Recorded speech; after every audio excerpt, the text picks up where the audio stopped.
Since 2015, Nigeria's electoral process has undergone significant technological and administrative reforms aimed at restoring public confidence, indeed increasing public confidence in the ballot.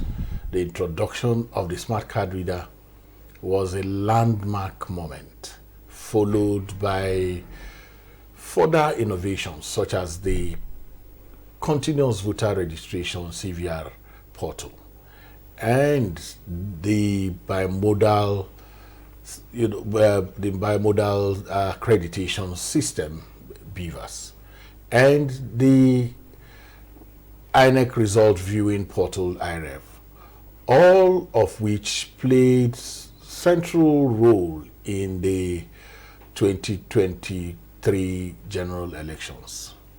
These tools were designed to improve voter authentication, reduce incidents of electoral fraud, and promote real-time transparency in result collation. While some progress has been made, the journey has not been without its setbacks. Persistent issues such as poor network coverage, delayed uploads, technical malfunctions, logistical lapses, and concerns around legal frameworks continue to undermine public confidence in the electoral process.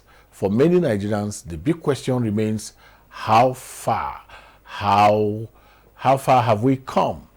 Have these innovations made our elections more credible, or are we simply applying technology to a flawed foundation?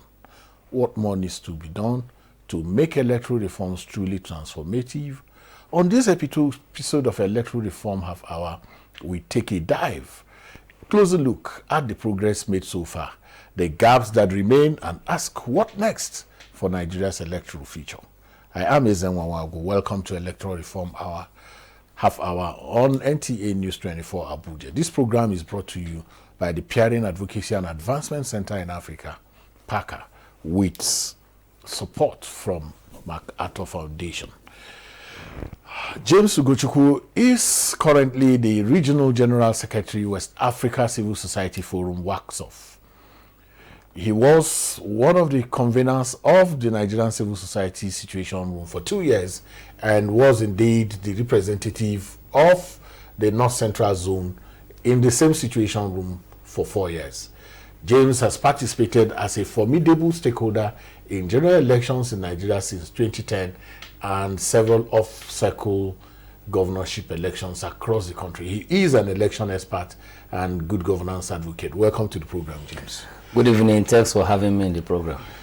Well, last week we had the privilege of having the honorable member from representing Ngobala, Abombise Federal Constituency, and it was some simulating, conversation that we had. Okay.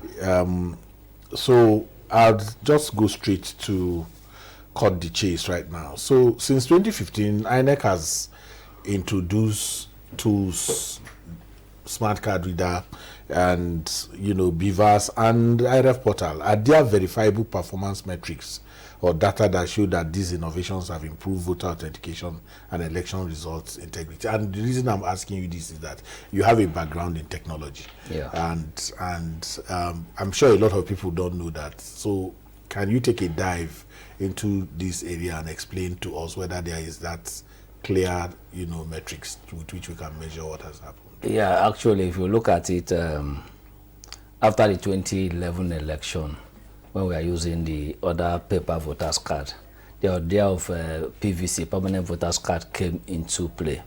And that PVC, it contains a chip that has biometrics and data of the voters in it. Yeah. And that necessitated the use of the smart card reader. And the smart card reader, we remember that you need to slot your voter's card into it and use your thumbprint to check it. And of course, that removed, first of all, the issue of several people registering with different polling units or different wards. So that sort of reduced that electoral fraud. And over time, we started experiencing the issue of the card reader not reading fingerprint. A case in point was that of former President Goodluck Jonathan, that couldn't even vote in his polling unit because of the inability of the smart card reader to authenticate his bio. So that's when they now introduced the bimodal voter accreditation system. So the BVAS that we are using today now. So BVAS went a step further to capture voter authentication through facial recognition and fingerprints. So that's the bimodal nature of it, and it uses biometrics. For instance, now my retina and that of your own is not the same thing. So it makes it difficult for people to even continue to go and commit that fraud of getting multiple voters card. So by and large, if you look at it, side by side, the BVAS is that of IReV, INEC Result Viewing Portal. Before it was made public, they tried it in some off-cycle election in Nasarawa state and other states like that. So they tested it. They call it Z Portal then. And the idea behind that is to view the result as is being uploaded real time. And of course, that helps Nigerians to be able to see the transparency of the electoral process, in the sense that once you can log into the portal, you'll be able to know if the vote cast in your polling unit is the same. So I think you need to explain this, because many people, because that word you use now, login, a lot of people just think IReV is anybody's thing. Many people don't know that you have to get a link, you have to log in and see upload, not collation. Yes, what IReV, if you look at the name very well, INEC Result Viewing Portal. So people have, some people have this misconception that it's a result computation portal. It's not. And it's not a portal that you can just access like that. You need to register with your information, your email and everything. They authenticate you and give you a password that can enable you to view it. And of course, if you look at it, it helps a lot of people to know if the result that you are viewing is what was uploaded in your was posted in your polling unit. So if you look at all these things, so if you are not even in a polling unit, if you didn't cast your vote in a particular polling unit, it will just be for you to go and see what happened there. Exactly. If you didn't cast your vote in a particular polling, you can actually see what happened in that polling unit. And another thing is that if you cast your vote in a particular polling unit and the result that was posted in from EC 60E, you cannot compare what you are seeing. 240, for instance, is what you are seeing in the IReV portal. So this reduces the incident of fraud, of falsifying election result and taking it to collation center. But where we have the problem is that most people, they don't look at this comparison, checking the IReV portal and comparing it with the result that was posted in the polling unit. So any political party that is what is on should be able to compare the two before they'll start crying that they have been rigged out or not. No, but they also have the results themselves. The copies of the results are given to their agents. So why is it that they also don't have their own IReV? Well, some political parties are already adopting that, because the technology is simple. Get a result, take a picture of it and upload it to a server. Some smart political parties are actually using it as we speak now. But they are from which election? Well, in 2015, I can confirm that some political party used it in a dual election. 2015. Yes, that's 2015. Some of the governorship elections, some used it.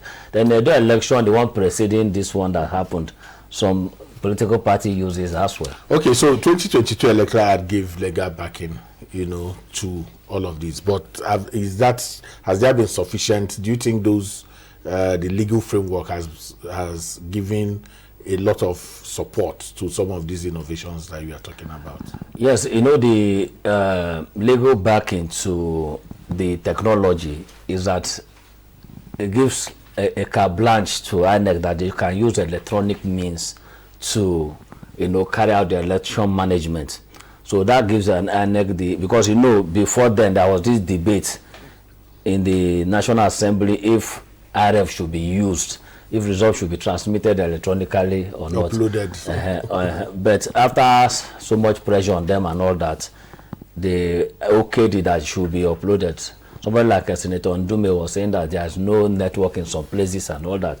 And INEC get us to know that this technology runs on a 2G network, that you can actually upload it if the technology within that vicinity is 2G, or if you upload it, by the time you get to area of network, it gets up. So the legal framework has actually helped in the sense that INEC has a legal backing now to ride on the technology, and it gave them a carte blanche that they can use any technology that they want. But the challenges are also there.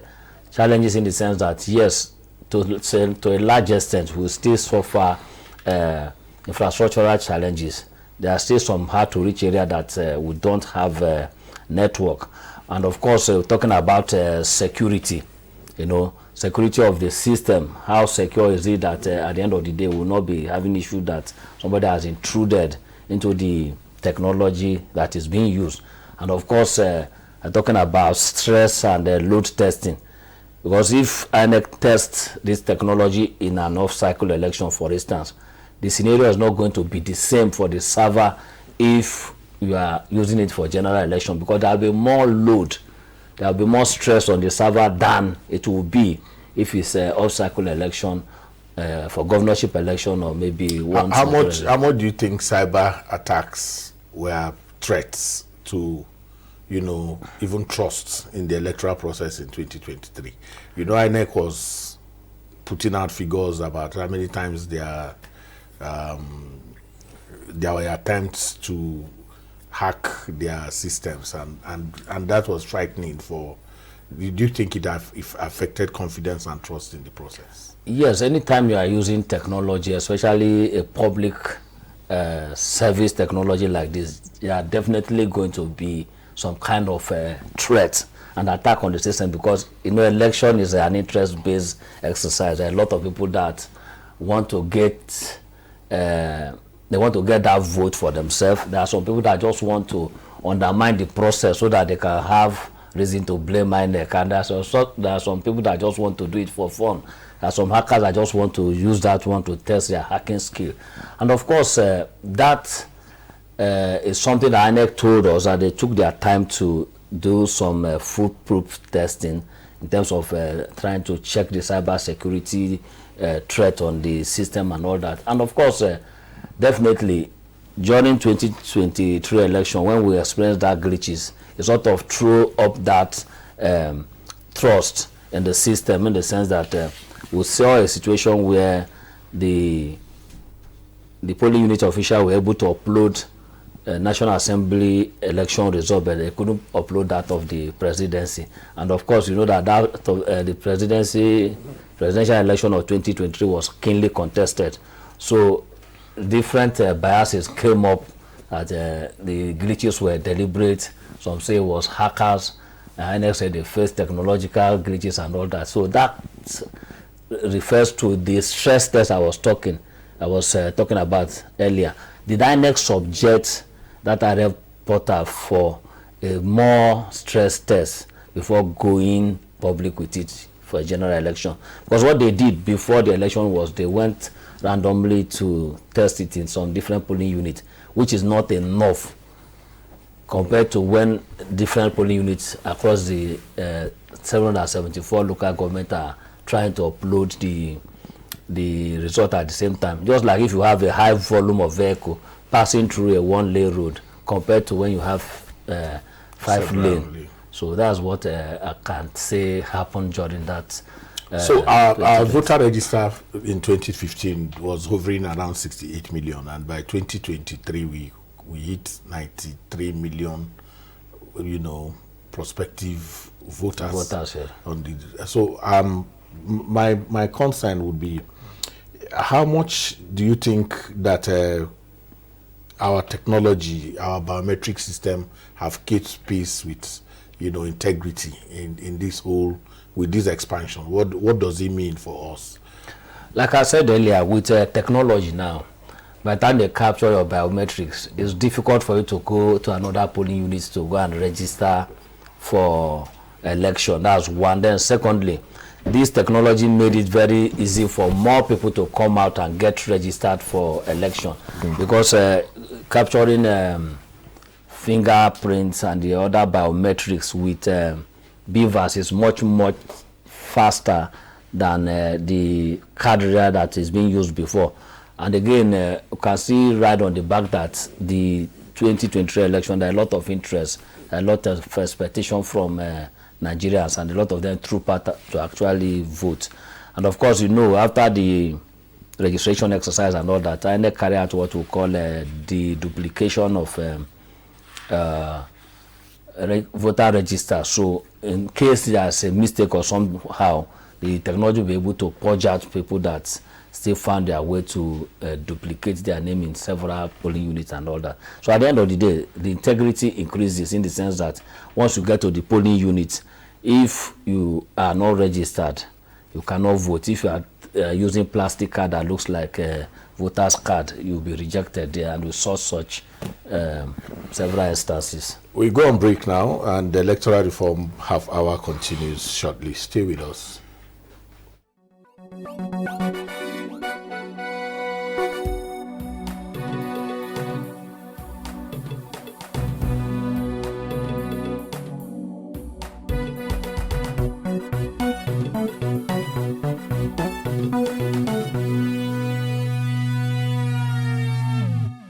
Glad to have you back. We're still speaking with James Ugochukwu, General Secretary WACSOF.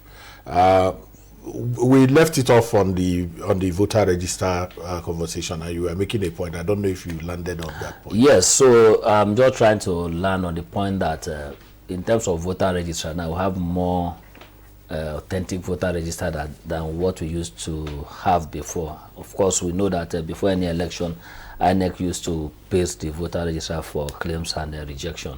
And of course, that increases people's confidence to come out and register more. And of course, the turnaround time of registering people is faster. The only challenge is that we would have had more if INEC made the voter registration to be continuous in the real sense of the word, because they only give some time for people to come and register before the election. And even at that, most people that turn up to register couldn't register because of the pressure on trying to get the machine to capture everybody. So Anambra is coming on now. I think sometime this July, the voter registration process will begin in Anambra. And it's only going to be in Anambra because of the November election. Yes. But this idea of continuous, what do you think is hampering the ability of INEC to just get people who turned 18, who want to register to walk into an INEC office and I think it's an administrative challenge in the part of INEC and willpower to do that, because we have this BVAS machine that has been procured for this particular purpose. So the question is, what are they doing with the BVAS machine after election? INEC has local government offices across the country. So what are these local government administrators, officers doing till election period? So I think INEC should take the issue of voter registration seriously, because you can't call something continuous and you come periodically to do it. So if they can of that. So they can't do it. Can National Assembly or the judiciary help to protect, strengthen this, this process? The technological process. Yes, have they done enough in terms of, because the conversation is always about INEC, but I think like we have the forms, the public hearings going on, and in many places it's turned the jamboree because people are talking about all sorts. But do they have a role to play in ensuring that? Definitely, the National Assembly has a big role to play, because they give legislative backing to any recommendation that is given. Remember, most of these technological reform are gleaned from recommendations that are given from the civil society or other election stakeholder. So, but without legal backing, it cannot have a wing to fly. But the challenge we have is that electoral reform process has turned to a form of ritual in the National Assembly, in the sense that they will continue to dragging the issue till some couple of months before election. They will tell you that they've passed the Electoral Act. So if you pass the Electoral Act about technology, what time will the judiciary have to study the content, the new innovation, and even understand it? I can remember the 2023 election was some few 3 weeks or 4 weeks to the election that I even saw BVAS as and how it works as an election observer and all that. So the National Assembly can help in passing Electoral Act on time. Like the one they want to use for 2027 should be passed at least latest this year, so that we will have the whole of next year to study the content. Then the people in the judiciary will be able to use the time to study it and of course ask for explanation where necessary, so that by the time they are interpreting the law, they can do it properly instead of interpreting it just based on how they are. So you've your role in WACSOF, your long time in the leadership of the Situation Room has prepared you for understanding the electoral process. What do you think we should prioritize before 2027? So what we should prioritize before 2027 is for us to ensure that any technology we are bringing in should be able to take time to educate all the stakeholders about this technology, namely giving adequate training to election officials, giving adequate explanation to the civil society, the security, and of course the judiciary that will be interpreting whatever comes out of the election on time. So timeliness is very, very important on the part of the legislatures to ensure that they pass the law on that on electoral reform on time. Then secondly, for the INEC to pick up whatever technology they are having and start educating the public about it, and of course training the election officials on it. So somebody said that you can't be better than your infrastructure. Your election cannot be better than your infrastructure. Do you think we can be a bit more ambitious technologically, especially talking about diaspora voting, internet voting, electronic voting, and all of that? And then also share your final thoughts, because we're on the home stretch. Okay, so when it comes to diaspora voting, of course, the INEC need to sit up when it comes to that, because we are looking at dealing with people from different countries, and of course, Nigeria has spread across the world, so they cannot run on this kind of technology that we have now. Another technology we are talking about in terms of how to reach areas and all that, we have technology that has nothing to do with normal infrastructure that we are using. I don't want to mention a particular technology, but there's one that you can just put the satellite dish like a small pouch like this, be able to transmit to anywhere. So before we can talk of electronic voting, we need to have all those procurement in place, so that anywhere you are, people can actually use their voting machine and vote. And of course, that technology will pick it up and transmit it to the INEC result portal. But if it's the technology we have now, you all can agree with me that for the past 3 weeks or so, it's difficult for you to even make call to the next person in your street. So you can't ride on that kind of technology to be attempting electronic voting. If INEC should do that, then they should go on their own wireless network that can be procured and of course installed by a cyber expert for them.